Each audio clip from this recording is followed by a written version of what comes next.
नमस्कार दोस्तों, आप सभी का एक बार फिर हमारे चैनल आध्यात्मिक कथा में स्वागत है। आज हम मंगलवार की व्रत कथा सुनेंगे। प्राचीन काल में एक कुंडलपुर नाम का नगर था। नगर में नंदा नाम का ब्राह्मण अपनी पत्नी सुनंदा के साथ रहता था। ब्राह्मण पति पत्नी धन और धान्य से समृद्ध थे, लेकिन संतान नहीं होने से दुखी थे। संतान की कामना में वे हनुमान जी की पूजा और व्रत करने लगे।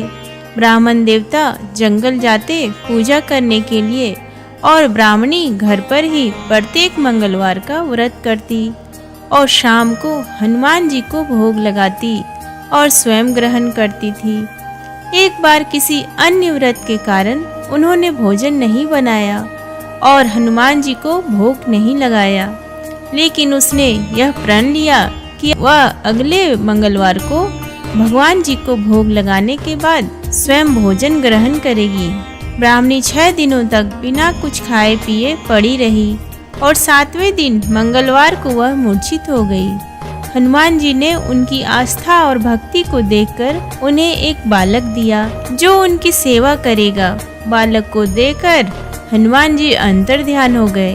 बालक को देखकर ब्राह्मणी अत्यंत प्रसन्न हुई और उस बालक का नाम मंगल रख दिया।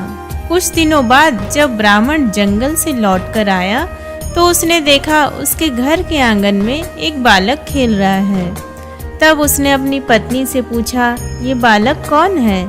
तब पत्नी ने जवाब दिया, मंगलवार का व्रत करने से हनुमान जी प्रसन्न होकर इस बालक को आशीर्वाद स्वरूप दिए हैं।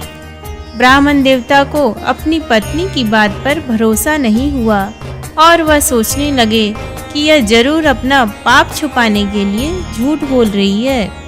एक दिन ब्राह्मण कुएं से पानी लेने जा रहे थे। तब उसकी पत्नी ने बोला कि अपने साथ मंगल को भी ले जाइए। ब्राह्मण देवता अपने साथ बालक को लेकर गए और वहां मंगल को नाजायज मानकर कुएं में डाल दिया। पानी लेकर जब ब्राह्मण देवता अकेले आए तो पत्नी ने मंगल के बारे में पूछा। ब्राह्मण देवता कुछ बोलते उसके पहले ही मंगल मुस्कुराता हुआ पीछे से दिखा। उसे देख ब्राह्मण देवता आश्चर्य में पड़ गए। उसी रात को भगवान हनुमान ब्राह्मण के स्वप्न में आए और बोले कि यह बालक मेरा बाल स्वरूप है। तुम अपनी पत्नी के बारे में गलत क्यों सोचते हो? मैंने यह बालक तुम्हारी पत्नी की व्रत पूजा भक्ति से प्रसन्न होकर दिया है। यह सुन ब्राह्मण देवता बहुत प्रसन्न हुए और सुख पूर्वक पत्नी और बालक के साथ जीवन यापन करने लगे। अतः मंगलवार का व्रत तथा कथा करने से आपके सारे कष्ट दूर हो जाते हैं। आशा करती हूँ आपको आज का ये वीडियो पसंद आया, तो प्लीज़ वीडियो को लाइक, शेयर और चैनल को सब्सक्राइब करें। धन्यवाद।